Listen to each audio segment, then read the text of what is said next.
जय अभीम भाई। जय भीम। सुनाओ, ठीक हो? जी बहुत बढ़िया। अच्छा, कहाँ पे चलना है अब? कौन बोल रहे हैं?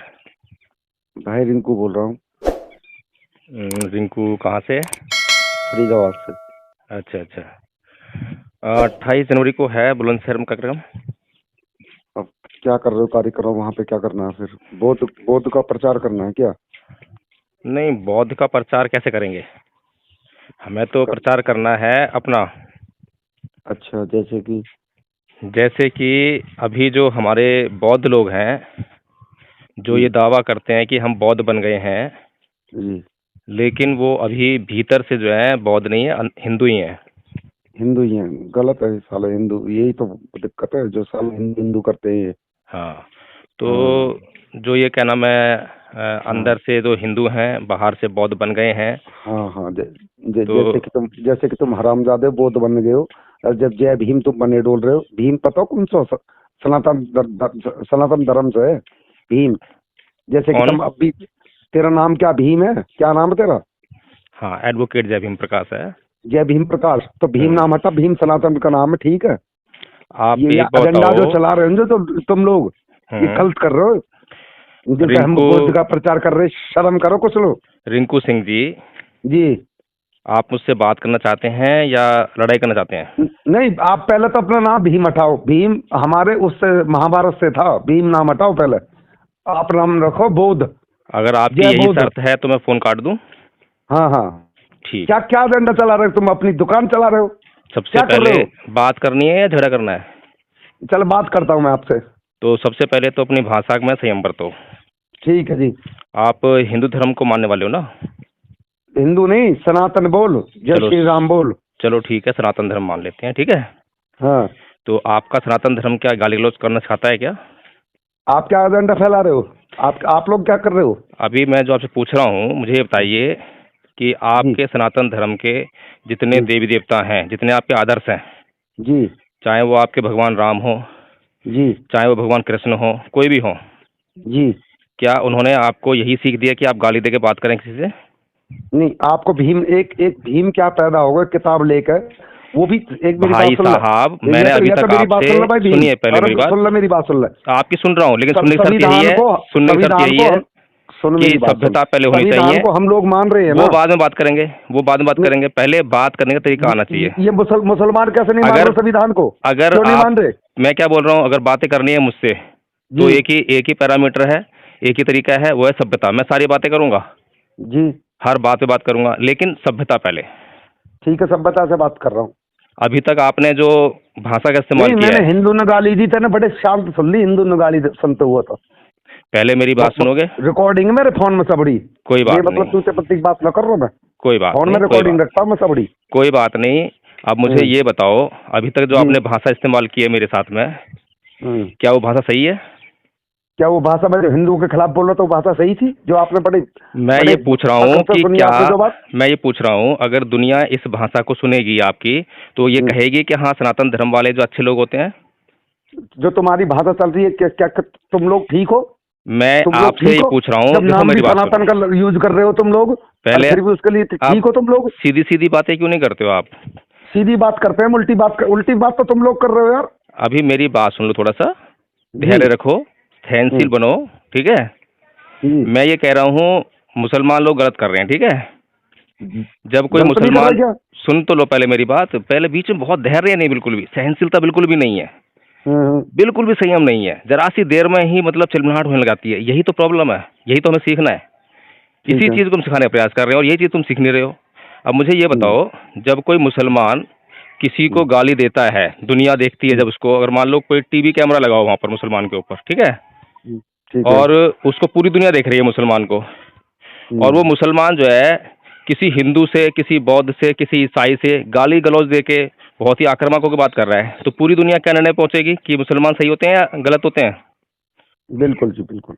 सही कह रहा हूँ, गलत कह रहा हूँ? हम आपसे एक बात कह रहे हैं, फिर भी मैं सुन आपकी लो एक और बात मेरी कर। बात, अभी मैं हाँ। पूरी नहीं हुई है, ठीक है। इसी तरह से ठीक। कोई ईसाई इसी तरह से बात कर रहा हो और कैमरा लगा हो, पूरी दुनिया देख हम्म। रही हो, तो पूरी दुनिया हम्म। इसी निर्णय पर पहुंचेगी कि ये जो धर्म को मानने वाला आदमी है, इसका धर्म इसको ये सिखाता है, तो यानी कि ये धर्म खराब है। इसी तरह से तो हम्म। मैं आपके धर्म के पक्षी ले रहा हूँ। अगर आप ऐसी भाषा में इस्तेमाल करेंगे, क्योंकि रिकॉर्डिंग हो रही है, अब ये रिकॉर्डिंग को जो है पूरी दुनिया अगर सुनेगी तो क्या कहेगी, सनातन धर्म में ऐसे होते हैं, ऐसी भाषा इस्तेमाल करते हैं। दूसरा आदमी इतने प्यार से बात कर रहा है, एक गाली उसके मुंह से निकली, और ये आदमी जो बिना गाली के बात नहीं कर रहा, तो बताइए जी। सनातन धर्म की जो है क्या इमेज पूरी दुनिया में जाएगी? क्या लोग सनातन धर्म की तरफ बढ़ेंगे क्या? आप मेरे भाई भीम भाई, मेरी बात, इस बात को छोड़ो, मैं एक बात कह रहा हूँ। आप जो जय भीम का नारा लेते हो कि हम भीम को नहीं मानते क्या? हम भी मानते हैं, बहुत दिल से मानते हैं। अब पहले मेरी बात सुनो, मेरी बात सुनो। आपने इतनी अच्छी हम बात कही है, अब सुनो। यार हमारी बात तो सुनेगा ना? सुनूंगा, बिल्कुल सुनूंगा, मेरे पास पूरा टाइम है अभी, जो है मैं पूरी बात सुनूंगा, ठीक है। लेकिन जी। सबसे पहले जो है आप अपनी जो भाषा आपने इस्तेमाल की है ना, गलत भाषा, आप उसके लिए पहले माफ़ी मांगिए कि मुझसे गलती हो गई, मैंने ऐसी गलत भाषा जो है अनजाने में ही सही मैंने इस्तेमाल की, मैं आगे से जो है ऐसी भाषा इस्तेमाल नहीं करूँगा। आप पहले माफ़ी चलो मांगिए, ठीक है। तब आगे हमारे बढ़ेंगे। धर्म में तो वैसे भी माफी मांग ले भाई, हमें कोई दिक्कत ना पड़े, हम माफी मांगे इस बात से। लेकिन एक बात को, रिंकू सिंह जी, मेरी बात आपको- और सुनो, एक बात और। माफ़ी मांगने का मतलब ये नहीं होता कि मैंने अभी तो माफ़ी मांग ली, लेकिन आगे से देखूंगा मैं, ऐसा नहीं होता। माफ़ी मतलब है कि आगे उस बात को मैं दोहराऊंगा नहीं, ठीक है ना? ठीक है। तो आप भी चलो अब हिंदुओं बताओ, के खिलाफ, चलो अब आप भी बताओ। मत दोहराओ इन चीजों में। नहीं, आप वो हिंदू से लेकर अब हमारे वो ही बात वो करेंगे। अंश हो। देखो मेरी आप बात सुनो, हमारे ही अंश हो। वो मेरी बात सारी सुन लो। बातें अब करने वाली बातें हैं, अब एक एक करके बातें करो। अब बताओ क्या कहना चाहते हो? मैं कह रहा हूँ संविधान को हम मान रहे हैं, तो फिर ये मतलब मुस्लिम लॉ बोर्ड कैसे है?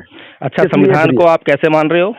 संविधान को कैसे नहीं मानते हम? बताओ बताओ, कैसे मानते संविधान तो को? संविधान को हम फॉलो करते हैं, अपने बाबा भीमराव को हम भी मानते हैं, आपसे ज्यादा मानते हैं। नहीं, मुझसे ज़्यादा मानते हो, मैं मान लेता हूँ। मैं कभी दावा ही नहीं करता कि मैं ज़्यादा मानता हूँ भीम साहब को, जो है मैं मान हाँ, लेता हूँ कि रिंकू सिंह जो है बाबा साहब डॉक्टर भीमराव अम्बेडकर को सबसे ज़्यादा मानता है, ठीक है। बिल्कुल जी। हाँ, तो अब मुझे बताओ कि संविधान को आप कैसे मानते हो? संविधान को हम पूजनीय मानते हैं बाबू जी। है? सही पूछो तो पूजनीय मानते हैं, पूजनीय। अच्छा। कि वास्तव में हमारे बाबा साहब ने ऐसा संविधान लिखा कि सबका साथ सबका विकास, लेकिन इसमें कुछ खामियां तो हैं। क्या कुछ खामियां हैं? खामियां ये आरक्षण, आप बताओ, जाति को ऊपर देना चाहिए या मतलब आर्थिक स्थिति के हिसाब से देना चाहिए? हाँ, ये आपने चीज बदली जाएगी, नहीं बदली जाएंगी आगे को? बहुत ही अच्छा पॉइंट आपने लिया है, ठीक है ना। हाँ। अब ये बताओ मुझे, आपकी एजुकेशन क्या है? मैं भी वकील हूँ, LLB करी है मैंने चलो मथुरा से। ठीक है, अब बहुत बढ़िया है। अच्छा, कौन से आर्टिकल में ये प्रावधान है आरक्षण वाला? शायद अब मेरे दिमाग में नहीं है, मैं प्रैक्टिस में नहीं हूँ, लेकिन मैंने वकालत करके मेरे बिजनेस करता हूँ मैं। चलो, आपसे झूठ नहीं बोलूंगा मैं तो किसी ये बात दावा पे। ही नहीं कर रहा कि आपने वकालत नहीं कर रखी, मैं तो मान रहा हूँ कि हाँ आपने प्रैक्टिस कर रखी, प्रैक्टिस भी कर रहे होंगे, वकालत भी कर रहे होंगे। प्रैक्टिस नहीं की मैंने, चलो कोई खाली बात मैंने नहीं, वकालत किया। चलो कोई बात नहीं, मैं बता देता हूँ। आरक्षण की व्यवस्था जो है आर्टिकल 16 में है, ठीक है। ठीक है। अनुच्छेद 16 में जो है, आर्टिकल 16 जो है संविधान का, उसमें व्यवस्था है कि नौकरियों में क्या व्यवस्था है कि नौकरियों में भारत के सभी नागरिकों को समान अवसर उपलब्ध कराए जाएंगे, ठीक है। ठीक है जी। इसमें तो कोई बुराई नहीं है ना। हम्म। ये आर्टिकल जो क्या कह रहा है कि भारत के सभी नागरिकों को, जो भी भारत सरकार की नौकरियां होंगी, सरकारी नौकरी समझते हो ना, सरकारी नौकरी जो भी होगी उसमें सभी बिल्कुल। को समान अवसर होंगे, उसमें कोई भेदभाव नहीं किया जाएगा। ठीक है अब जी। यहाँ तक तो ठीक है, बिल्कुल, यहाँ तक तो आपकी बात ही है। तो आपकी बात के हिसाब से यहाँ तो भारत का संविधान बिल्कुल ठीक हो गया। तो अब आरक्षण आया कहाँ से, है नहीं? तो अब जो है एक और उसमें जो है उपबंध आता है, वो कहता है कि जो अगर मान लीजिए कहीं पर ऐसा है भारत के अंदर कि नागरिक जो है समान नहीं है। समान कैसे नहीं है कि भाई कुछ तो अमीर लोग हैं भारत में, तो वो भारत के अमीर नागरिक हैं, ठीक है। ठीक है और जी। कुछ जो है गरीब लोग हैं, तो वो भी नागरिक हैं भारत के, और वो क्या है, गरीब नागरिक हैं, ठीक है। ठीक है। और इसके अलावा एक तो होगी अमीरी और गरीबी, उसके अलावा फिर जो है और भी बहुत सारे वर्ग हैं। कैसे? धार्मिक वर्ग हैं, जैसे कि हिंदू है, मुसलमान है, ईसाई हैं। अगर इनमें भी कोई जो है ऐसा वर्ग है, मान लो मुसलमान जो है इस लायक नहीं है कि वो जो है हिंदुओं का मुकाबला कर सकें, या हिंदू इस लायक नहीं है जो मुसलमानों का मुकाबला कर सकें, तो वहाँ पर ठीक है। दूसरा फिर तीसरा वर्ग है जाति का, कि अगर कोई जाति, सब जाति समान तो है नहीं, ये तो तुम भी जानते हो, समान है क्या? नहीं, बिल्कुल नहीं है। नहीं है। तो कुछ जातियां ऐसी हैं जिनके अच्छा, पास, आप अब माइंड ना मेरी करो बात ना। नहीं हुई है अभी, मेरी बात सुन लो भाई। बात पूरी नहीं हुई है, आपको समझ में चलो नहीं आएगा आप फिर। पूरी बात कर लो पहले अपनी। सुन रहा हूँ मैं आपकी बात को हाँ, बड़ी तो गंभीरता से। कुछ जातियां ऐसी हैं जिनको खाने पीने तक के साधन उपलब्ध नहीं है, ठीक है। ठीक है। और कुछ जातियां ऐसी हैं जिनके पास इतनी जमीन जायदाद है कि उनको कुछ काम करने की जरूरत ही नहीं है। अगर उनकी बहुत सारी पीढ़ियां भी काम ना करें तो भी उनको फर्क पड़ने वाला नहीं है। तो अब मुझे ये बताओ कि जो आर्टिकल 16 जो है भारत की सरकारी नौकरियों की व्यवस्था कर रहा है, समान अवसर दे रहा है, उसमें एक आदमी वो है जिसके पास खाना खाने के लिए अपना जमीन नहीं है, पैसा नहीं है, तो क्या वो जो है उस आदमी की बराबरी कर पाएगा जिसके पास इतनी धन संपदा है कि बस पूछो मत, और उसने अपने बेटे को पढ़ाने भेजा, स्कूल में भेजा, बड़े स्कूल में भेजा, प्राइवेट स्कूल में भेजा, ठीक है? वकील साहब सुन लो पहले मेरी बात, अभी हमें भी अगर आप सुन लो, नहीं मैं मौका तो देता रहा हूँ, पहले मेरी बात तो क्लियर हो जाए। कोर्ट में आर्गुमेंट कर करके इतना सीख गया कि कई बोलन बिना तो सामने की भी तो आर्गुमेंट करन दो अपनी। अगर मैं आपको पूरा टाइम दे रहा हूँ, मेरे पास भी टाइम बहुत कम होता है ना, मैं बहुत से लोगों से बात भी नहीं कर पाता, लेकिन आपको इतना टाइम दे रहा हूँ मैं, तो आपकी बात मैंने बड़ी गंभीर से सुनी। मैंने ये कहा कि मतलब ये है कि क्या ब्राह्मण जाति में, क्या जाट जाति में, कहने का मतलब है क्या गुर्जर जाति में, क्या राजपूत जाति में कमजोर लोग के वर्ग के लोग नहीं है क्या? चलो ये आपने बहुत अच्छा किया कि मेरी बात आप समझ गए, यानी कि जो मैं कहना रहा था, ठीक है। हाँ, अब आपने बहुत अच्छी बात कही है, ठीक है। अब ये देखा जाता है, देखो सर्वे कराया जाता है, भारत में जो है आयोग बनाए गए, तो जैसे मंडल कमीशन बनाया गया है ना, तो उसे क्या काम सौंपा, उसे ये काम सौंपा, देखो भाई भारत के अंदर जाकर ये देखो तुम जो है लोगों के बीच जाके कि जो लोग हैं, जो भारत का संविधान इस बात के लिए प्रावधान कर रहा है कि अगर कोई जाति दबी कुचली है, उसके पास खाने पीने के लिए प्राप्त साधन नहीं है, तो उसको जो है थोड़ा सा आरक्षण दे दिया जाए, ताकि वो भी उन लोगों के मुकाबले में सरकारी नौकरियां कुछ जो उसको दे रहे हैं वो प्राप्त हो जाएं, ठीक है? सुन रहे हो? जी सुन रहा हूँ। तो वो जो कमीशन है, जब कमीशन बनाया गया, आयोग बनाया गया, तो आयोग जो है, आयोग एक तो होता नहीं है एक आदमी, उसमें आयोग में तो बहुत सारे लोग होते हैं। जी जी। तो वो जो है पूरे भारत में जाएंगे और जातीय गणना करेंगे, जातीय आधार पर जो सर्वे करेंगे कि भाई कौन सी जाति के पास कितने साधन है, ठीक है? जी। तो वो जब कमीशन जो है अपनी रिपोर्ट प्रस्तुत करता है, अगर उसकी रिपोर्ट में ये निकल कर आता है कि पूरा का पूरा एक जाति समुदाय जो है वो गरीब है, तो फिर क्या करेगा भारत का संविधान? उसको आरक्षण देगा नहीं देगा? बताइए आप मुझे। अब भी गलत कह रहे हो आप वकील साहब। अरे भाई साहब, रिंकू सिंह जी, अच्छा मैंने क्या बोला आपको जरा बताना, उसको दोहराना एक बार आप जो है। मैं दोबारा इस बात को दोहरा रहा हूँ, हर जाति में नहीं, आप अपनी बात में दोहराओ, आप मेरी बात दोहराओ। आर्थिक स्थिति पे आरक्षण होना चाहिए कि भाई अगर जिसकी भी स्थिति खराब हो, चलो मान लेते हैं, चाहे गुर्जर हो, चाहे जाट हो, चाहे ब्राह्मण हो, चाहे वाल्मीकि हो, चाहे हरिजन हो, चलो ठीक है, जिसकी भी स्थिति खराब है उसको आरक्षण मिलना चाहिए। चलो रिंकू सिंह जी, आपके लिए हम सहमत होते हैं। चलो रिंकू सिंह जी, अब हम इस बात को मान लेते हैं कि आर्थिक आधार पे आरक्षण होना चाहिए, ठीक है? चलो दूसरी बात सुनो। नहीं सुन लो, पहले इस बात को सुन लो, पहले इस बात सुन लो, पहले इस बात को सुन लो, पहले रिंकू सिंह जी सुन लो, मेरी बात पूरी हो जाए। नहीं, सहनशीलता ऐसी आएगी, ऐसे नहीं आएगी, सहनशील बनो, सहनशील बनो, ठीक है ना? ठीक। हाँ, आप मेरी बात सुनो, आप जो कह रहे हो बहुत अच्छी बात कह रहे हो, क्या गरीबी और अमीरी जो है उसके आधार पर आरक्षण होना चाहिए, ठीक है? बिल्कुल। और पूरी दुनिया में जो है ये वर्ग तो जन्मजात होता है, हर जगह मिलेगा जी, लेकिन हर एक देश में इसके अलावा भी दूसरे वर्ग होते हैं, होते नहीं होते जी? अब बताओ, भारत के अंदर जो है, जैसे कि अमेरिका में काले और गोरे हैं, काले लोगों को गोरे लोगों ने कभी जो है राजनीति में नहीं आने दिया, उनकी अर्थव्यवस्था सही नहीं होने दी, उन्हें धंधा बिजनेस नहीं करने दिया, ठीक है ना? तो वहाँ के कानून ने जो है, वहाँ के संविधान ने सबको इक्वल कर दिया, और सबको इक्वल करके जो है ये व्यवस्था कर दी कि काले लोग जो हैं किस तरह से राजनीति में आए, काले लोग किस तरह सरकारी नौकरियों में आए। तो वो संविधान गलत तो नहीं था? बताओ मुझे। अभी रुक जाओ, प्रेसिडेंट रह चुके हैं रिंकू सिंह जी, रुक जाओ, मैं वही कह रहा हूँ। अब इसी तरीके से अगर भारत के लोग अमेरिका में जाएं, तो भारत के लोग जो है क्या कहलाएंगे वहाँ पे, काले या गोरे? बताओ मुझे आप। शायद कुछ कह नहीं सकते, काले कहलाएंगे भाई साहब, काले कहलाएंगे। वहाँ के जो गोरे लोग हैं वो देखते ही आपको काला कहेंगे। मेरे वो जय भीम भाई, एक चीज और सुन ले बस। अच्छा, मेरी बात अभी पूरी नहीं हुई है भाई, मैं दो बात मेरी भी सुन ले भाई। चलो सुनाओ, मैं रुक रहा हूँ, आप सुनाओ जो कहना है, फिर मैं कहूँगा, ठीक है ना? हम लोग कह रहे हैं कि भारत का एजेंडा ना, तो संविधान के नीचे सारे वर्ग आने चाहिए, उसमें चाहे अहीर हो, जाट हो, गुर्जर हो, हरिजन हो, वाल्मीकि हो, चाहे मुसलमान हो। इस देश को खतरा ना तो हरिजन से, न जय भीम वालों से, न सरदारों से। इस देश को खतरा आपको पता किससे?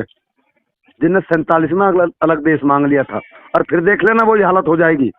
मैं आपसे लिख के कह रहा हूँ इस पर, आपके संविधान में खुद भीम साहब लिख के गए थे कि जब ये सक्षम वो नहीं है, अब मैं बोलूं जो क्या? बंटवारा हुआ है। चलो ठीक है, और बहुत वहां अच्छी पे बात है। क्या परसेंट छोड़ दिए, 16% से 2% बुला दिए। क्या आबादी के वाल्मीकि नहीं थे? क्या वहां पे हरिजन भाई नहीं थे जिनकी बाउंड्री नोट लेकर चले गए? ज्यादा दिन ये सरिया कानून बन गया ना, बाद में संविधान में धर रह जाकर हम आप धर रह जाएंगे। अगर मैं गलत कह रहा हूँ तो मैंने उपके कि आप गलत बोल रहे हो इस बात है।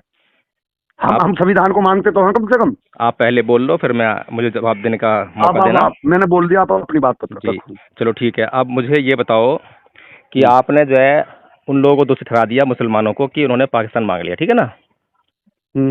ये जो है एक ऐसा वर्ग था भारत के अंदर जो बहुत बड़ी संख्या में था, और जिसका दबाव जो है अंग्रेजों ने माना, और भारत के लोगों ने, जो उस वक्त नेता थे, उन्होंने भी माना, ठीक है ना? और उस ठीक वक्त है। जो स्थिति बनी थी भारत के अंदर, सांप्रदायिक स्थिति जो है, उसके हिसाब से ये तय किया गया भाई इनको अलग देश देना ही ठीक है, ठीक है? उसके बाद जो है, क्या भारत के अंदर जो अलग धर्म है, अलग जातियां हैं, क्या उन्होंने अपने अलग देश की, अलग अस्तित्व की बात नहीं कही क्या? क्या सिखों ने खालसा लैंड की बात नहीं करी क्या? बताइए मुझे। कुछ गिने आप चुने कह रहे लोगों ने। हैं, नहीं, आप कह रहे हैं कि सिर्फ जो है मुसलमानों से खतरा है। आपको जो आरएसएस जो पट्टी पढ़ाती है, आरएसएस क्या पट्टी पढ़ाती है? आरएसएस का क्या उद्देश्य है? सिर्फ एक ही उद्देश्य है कि इस देश की सत्ता में हमें काबिज रहना है, बस। उसके लिए क्या करना है? उसके लिए करना है कि मुसलमानों के खिलाफ हिंदू को इकट्ठा करना है, ठीक है ना? मैं ये नहीं कह रहा कि मुसलमानों का जो धर्म है वो सब कुछ ठीक कहता है। मैं ये नहीं कह रहा कि ईसाइयों का धर्म जो सब कुछ ठीक कहता है। मैं उनकी भी वहाँ निंदा करता हूँ जहाँ उनका धर्म जो है अंधविश्वास और पाखंड की बात करता है, ठीक है? मैं वहाँ पर निंदा करता हूँ जहाँ उनका मैं धर्म जो है आपकी हिंसा की ज्यादातर बात करता है। सुन लो पहले। अब भाई, मुसलमानों ने जो भी मैं अपना आपकी धर्म, ज्यादातर वीडियो देखता हूँ। सुनो मेरी मैं बात। आपकी अब ज्यादातर वीडियो देखता हूँ। बहुत अच्छी देखता हूँ बात है, आप आपका बहुत बहुत धन्यवाद है। अगर इस पक्ष को रखो, आप सच्चाई का पक्ष को रखो, तो मैं आपका मैंने बहुत बड़ा फैन हो जाऊंगा। मैंने मैंने जो है, सच्चाई का मतलब ये नहीं है कि आप जो है फिर आप मैं आपको चलो एक छोटी सी कहानी सुना देता हूँ आपके बात के ऊपर, जो, ठीक है ना? सुना दूँ कहानी? समय है? हाँ जी, बिल्कुल समय है। चलो, बहुत बहुत धन्यवाद आपका। एक बार भगवान बुद्ध जो है विपස්සना कर रहे थे, ध्यान लगा रहे थे, ठीक है? तो सुबह सुबह एक आदमी उनके पास आया और बोला कि भगवान, इस दुनिया में ईश्वर नहीं है, और उसने जो है ईश्वर की रचना, वो संसार की रचना नहीं करी है। तो भगवान बुद्ध ने जो है आंखें खोली और उसको जवाब दिया कि नहीं नहीं, इस संसार में ईश्वर है, और ईश्वर ने ही इस संसार को, इस दुनिया को बनाया है। तो इतना कह के भगवान बुद्ध ने आंखें बंद कर ली, और वो बेचारा अपना मुंह लटका के जो है कि मेरी बात से तो भगवान बुद्ध ने इनकार कर दिया, और अपना मुंह लेके चला गया। फिर दोपहर होते होते जो है ऐसे ही एक आदमी और आया, और वो भगवान बुद्ध से बोला आके कि भगवान बुद्ध, इस संसार में ईश्वर है, और ईश्वर ने ही इस संसार की रचना की है। तो भगवान बुद्ध ने फिर आंखें खोली और बोला उनको जो है कि भाई ऐसा है कि इस संसार में ईश्वर नहीं है, और इस संसार रचना ईश्वर ने नहीं की है। फिर ऐसे ही जो है बेचारा वो सुबह की तरह जो है आदमी के चला गया, मुंह लटका के, ऐसे वो चला गया कि भगवान बुद्ध ने मेरी बात से इनकार कर दिया। फिर शाम होते होते जो है एक आदमी और आया, भगवान बुद्ध विपස්සना में बैठे थे, ध्यान कर रहे थे। तो वो आके बोला कि भगवान बुद्ध, क्या इस संसार में ईश्वर है? क्या इस संसार रचना ईश्वर ने की है? तो भगवान बुद्ध ने उस ना तो आँख खोली, ना उसे कुछ कहा, और कुछ देर बाद वो समझ गया, और वो भी आंखें बंद करके ध्यान में बैठ गया, और थोड़ी देर बाद उठा, खुश हुआ, बहुत खुश हुआ, और धन्यवाद करके भगवान बुद्ध का चला गया। तो ये तीनों बातें जो है, तीनों घटनाएं, तीनों पहर की, आनंद जो है बड़े ध्यान से देख रहा था, ठीक है? तो आनंद के पेट में दर्द होने लगा कि भाई ये क्या हुआ कि भगवान बुद्ध जो कभी झूठ बोलते ही नहीं, सत्य के उपदेष्टा हैं, सत्य को बोलने वाले हैं, सत्य को जानने वाले हैं, उन्होंने सुबह कुछ कहा, दोपहर कुछ कहा, और शाम को कुछ बोले ही नहीं। ये क्या हुआ? तो जैसे ही रात को भगवान बुद्ध अपनी गंधकुटी में सोने जा रहे थे, तो उन्होंने, आनंद ने जो है भगवान बुद्ध को रोका और बोला कि भगवान बुद्ध, मेरी समस्या हल कर दीजिए, नहीं तो आज मुझे नींद नहीं आने वाली। भगवान पूछा भाई क्या बात है? तो वो आनंद बोला कि तथागत, सुबह आपने जो आदमी आया था उसको ये बोला, और दोपहर आदमी आया उसका भी सवाल वही था, उसको आपने उल्टा बोला। तीसरा आदमी आया उसका भी सवाल वही था, लेकिन आपको कुछ बोला ही नहीं उसको जो है। तो ये क्या मतलब हुआ? आप तो सत्य बोलने वाले हैं, आप ये कैसे बोल सकते हैं? तो भगवान बुद्ध ने आनंद को समझाते हुए बोले कि भाई आनंद, जो सुबह आदमी आया था वो कोई प्रश्न लेकर नहीं आया था, वो अपनी अवधारणा लेकर आया था, पहले से ही मान के आया था कि इस संसार में ईश्वर नहीं है, और ये संरचना ईश्वर ने नहीं की है, वो प्रश्न नहीं है, वो पहले ही मान के आया है, उसने खोजा नहीं है, ना उसे कुछ मिला है, बस मान के चला आ रहा है वो जो है। इसीलिए उसकी अवधारणा को तोड़ना जरूरी था ताकि वो खोज में लगे, जांच में लगे, और जब मिल जाए जब माने। इसी तरह दूसरा आदमी था, तो दूसरा आदमी मान के चलाया था क्या इस संसार की रचना ईश्वर ने नहीं की है। तो इस तरह उसकी अवधारणा को भी तोड़ना जरूरी था, क्योंकि उनके प्रश्न नहीं थे, अवधारणा थे। किसी ने उनको बता दिया या कुछ उनको महसूस हो गया, बस उसी को लेके गाए जा रहे हैं कि हाँ इस संसार में ईश्वर है और इस संसार में ईश्वर नहीं है। दोनों तरह के लोग मिलते हैं, लेकिन खोजता कोई नहीं है, ना किसी को मिलता है, और किसी के भी कुछ भी थोड़ा सा प्रमाण मिलने पर उसको गाते फिरते हैं, जांच पूरी हुई नहीं है। इसी तरह से तीसरा जो आदमी आया था वो वास्तव में प्रश्न लेकर आया था। उसके प्रश्न में प्रश्न की मौलिकता थी। उसने पूछा कि क्या संसार में ईश्वर है, उसने बताया ही नहीं कुछ भी कि है या नहीं है। और उसने पूछा कि क्या संसार की रचना ईश्वर ने की है, तो ये प्रश्न था, ये वास्तव में ओरिजिनल प्रश्न था। इसीलिए मैंने उसे कुछ बोला नहीं, और वो समझदार व्यक्ति था, क्योंकि समझदार था जब भी प्रश्न लेकर आया, कोई अवधारणा चिपका हुआ नहीं था। तो वो जल्दी ही समझ गया कि खोज लो, अगर मिल जाए तो मान लेना, और जब तक मिले ना तो मान मत लेना। तो मैं यही कह रहा हूँ आपने, हाँ ये तो बात तगड़ी लगी तेरी जी। तो इसी तरह से जो है, जो हिंदू लोग हैं आरएसएस के बहकावे में आकर, आरएसएस की पाठशाला का प्रयोग करके जो वो बताते हैं वही मान लेते हैं, अपनी बुद्धि का प्रयोग नहीं करते हैं। यही कारण है कि उन्होंने जो है क्या क्या क्या इस देश में कर रखा है। इसीलिए अगर अपनी जांच करते इस देश में जो है, अगर इतिहास पढ़ते तो उनको मालूम होता कि पूरा का पूरा भारत जो है कभी बौद्ध था। आपने अभी सुना है ना, अफगानिस्तान में बामियान में जो है भगवान बुद्ध की तालिबान ने मूर्ति तोड़ी थी, भाई। सुना है ना? बात सुन ना, मैं बौद्ध को वास्तव में मानता हूँ, बौद्ध हमसे ही लिखड़ा हुआ है। अभी सुन तो लो पहले मेरी बात, वो बाद में करेंगे कौन कहाँ से लिखड़ा है, ठीक है? आपने ये सुना है ना कि तालिबान ने जो है अफगानिस्तान में भगवान बुद्ध की बड़ी ऊंची ऊंची मूर्तियां जो थी चट्टानों काट के बनाई थी वो तोड़ी थी, सुना है ना आपने? हाँ। चलो इतना सुना है आपने, तो इसका मतलब क्या है? क्या मुसलमानों ने मूर्तियां बनाई थी? वो नहीं। किसने बनाई थी मूर्तियां? बौद्ध धर्म हिंदुओं ने बनाई होगी, बनाई होंगी। हिंदुओं ने बनाई ना? हाँ। नहीं बनाई हिंदुओं ने। चलो अब ये बताओ, अफगानिस्तान आज जो है क्या बनाई, इसकी नॉलेज और दे दो है, किसने बनाई थी मूर्तियां? अरे ये तो साधारण सी सोच वाली बात है कि ना तो भगवान बुद्ध की मूर्ति हिंदू बनाएंगे, ना मुसलमान बनाएंगे, ना ईसाई बनाएंगे, कोई नहीं बनाएगा। कौन बनाएगा? बौद्ध ही बनाएंगे। सीधी सी बात है, ये तो बहुत ही कॉमन सेंस वाली बात है। तो आज जो अफगानिस्तान है वो हिंदुस्तान, हिंदू है, मुसलमान कंट्री है, या सिख कंट्री है, या जैन कंट्री है? कौन सी कंट्री है? अब तो फिलहाल तो मुस्लिम कंट्री है भाई। मुस्लिम है ना? हाँ। बौद्ध कंट्री तो बिल्कुल भी नहीं है, बिल्कुल भी नहीं है। चलो उसके इधर आओ, फिर पाकिस्तान आता है अगला देश जो है, भारत में आते हैं हम जो है, तो अगला देश का होता है पाकिस्तान। तो पाकिस्तान कौन सी कंट्री है? इस्लामिक है ना, मुस्लिम है ना? तो वो भी बनाएंगे भगवान बुद्ध की मूर्तियां। फिर उसके बाद जब भारत के अंदर आओ तो भारत के अंदर आज आपको कितने बौद्ध मिलते हैं? बहुत मुट्ठी भर बौद्ध मिलेंगे आपको, बहुत कम है ना? अब ये बताओ, अगर तालिबान जो है वहाँ बामियान में अफगानिस्तान में आज मूर्ति तोड़ रहा है भगवान बुद्ध की, जो इतनी विशालकाय, इतनी बड़ी बड़ी हैं, जो चट्टानों को काट के बनाई हैं, तो वो मूर्तियां बनाने वाले बौद्ध ही होंगे। यानी कि अफगानिस्तान पूरा का पूरा बौद्ध देश रहा होगा उस समय। अगर वो बौद्ध देश था तो उससे इधर आओगे तो पाकिस्तान भी बौद्ध था, क्योंकि पूरे पाकिस्तान में जो है स्तूप मिलते हैं, बौद्ध धर्म के कंठर मिलते हैं, ठीक है? फिर उसके बाद इधर आओगे तो पूरा जो अशोक का जो साम्राज्य था, जिसे जम्बूद्वीप कहते थे, पूरा का पूरा बौद्ध था। ये बौद्ध धर्म गया कहाँ भाई साहब, बताओ मुझे। अशोक मौर्य। हाँ, अब बौद्ध धर्म गया कहाँ? अशोक मौर्य शायद है, अशोक मौर्य जी हरिजन थे ना शायद। भाई आप फिर वहीं अटक गए ना आप, तुम जाति पाति में कि हरिजन थे क्या थे? वैसे मौर्य हरिजन में आ रहा है ना, फिर वही बात कर रहे हो, मौर्य हरिजन में आता है। आप ये बातें क्यों कर रहे हो? अगर आरएसएस की भाषा की अगर मैं बात करूं तो ये बात आपको करनी नहीं चाहिए कि हरिजन था नहीं था, क्योंकि भारत के इतिहास में सबसे महान सम्राट, भारत के इतिहास में नहीं बल्कि विश्व के इतिहास बता रहा हूं मैं, हम लोगों को पढ़ाया जाता है स्कूल में, कॉलेज में, क्या सिकंदर महान, ये पढ़ाया ना आपने? कभी आपने अशोक के बारे में पढ़ाई नहीं है। लेकिन अगर आप तुलना करोगे, नहीं, मैं सिकंदर को महान नहीं मानता भाई, बिल्कुल भी। चलो शुक्र है आप नहीं मानते हो। अशोक को महान मानता हूँ, पृथ्वीराज चौहान को महान मानता हूँ, राजा मीर भोज को महान मानता हूँ। अपने देश के उन्हें महान मानूं, मैं बाहर के बाहर न मानता हूँ। अच्छा ये बताओ, क्या सम्राट अशोक महान, कितने महान थे? जो इनके वो क्या विश्व में जो है, विश्व के सम्राटों में कितना नंबर दोगे आप उसको? पहला नंबर, दूसरा नंबर, तीसरा नंबर, कौन से नंबर रखोगे भाई? सही बताऊं, सबसे ऊपर तो मैं मानूंगा,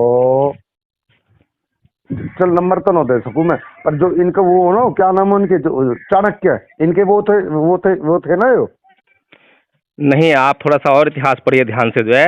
चाणक्य और चंद्रगुप्त का संबंध बताया था इतिहास अरे में। हाँ हाँ, चंद्रगुप्त का पोता जो है, क्या नाम है, सम्राट अशोक था, ठीक है ना। हाँ तो हाँ हाँ। मैं ये बताना चाहता हूँ भाई साहब रिंकू सिंह जी, अगर हम अपने भारत के सच्चे इतिहास को जानना चाहते हैं और उस पर गर्व हासिल करना चाहते हैं और पूरी दुनिया में अपने भारत का डंका बजाना चाहते हैं, तो पूरी दुनिया को ये बताना पड़ेगा कि पूरी दुनिया में एकमात्र सम्राट ऐसा रहा है, सम्राट अशोक जो है, जिसने हथियार गिराने के बाद भी अपनी सीमाओं का विस्तार करके दिखाया। आज तक कोई ऐसा शासक नहीं है पूरी दुनिया में जिसने बिना हथियारों के बल पर, हथियार छोड़कर बिना हथियारों के अपनी सीमाओं का विस्तार कर लिया हो। सुना है आपने कोई ऐसा शासक जो है? नहीं। और चलो वकील उसने, साहब, मैं तो सुन एक लो बात पहले कर मेरी लूं। बात, अभी सुन लो, सुनो। खत्म नहीं हुई है, खत्म नहीं हुई बात। आप तो वकील साहब पूरी एग्रीमेंट मोते करके छोड़ोगे। देखो आपने ऐसी मेरे से जो है भाषा इस्तेमाल की, पहले तो आपकी भाषा को शुद्ध किया चलो मैंने। मैं माफी चाहूंगा इस बात के लिए, लेकिन बात चलो करके अच्छा लगा। चलो एक काम करते हैं फिर, अब जो है नेक्स्ट टाइम बात करेंगे, आज लंबी बात होगी ना। ठीक है, मैं नंबर ऐड कर रहा हूँ और बाकी फैन हो गया मैं तो आज के बाद। चलो बहुत बहुत साधुवाद आपका जो है, बहुत बहुत धन्यवाद। और लोग भी सुनेंगे इस बात को जो है बहुत खुश होंगे, ठीक है ना। ठीक है जी, ठीक ठीक, है। ओके, जय भीम।